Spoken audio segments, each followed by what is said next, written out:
Raisina Dialogue, which was instituted now 10 years ago, is a very good innovation. I think that's a very good initiative. It's been taken by both the Ministry of External Affairs and by the Observer Research Foundation. It certainly gives India's diplomacy a good image with all the countries that come and participate. Definitely this will be a major forum for the country.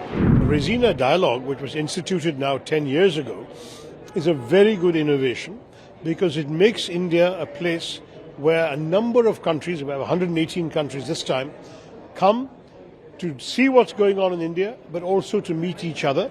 They discuss issues in common and they have networking on the sidelines of this dialogue.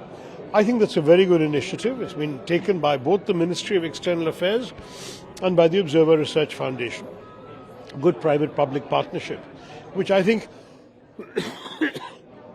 certainly gives India's diplomacy a good image with all the countries that come and participate.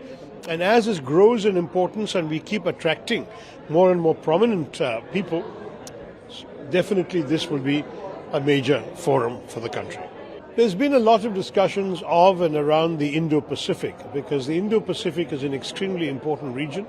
India, of course, is in the middle of the Indian Ocean. We have a very long sea coast and it's a very important place for us. China and America are the biggest countries in the Pacific area, but Japan, all the way from Japan to Australia, all these countries are involved. And so the Indo-Pacific is a very important region for contact between countries and for actually dealing with opportunities of future prosperity and trade and development, but also risks of future tension and conflict. We've seen the behavior of China on our borders.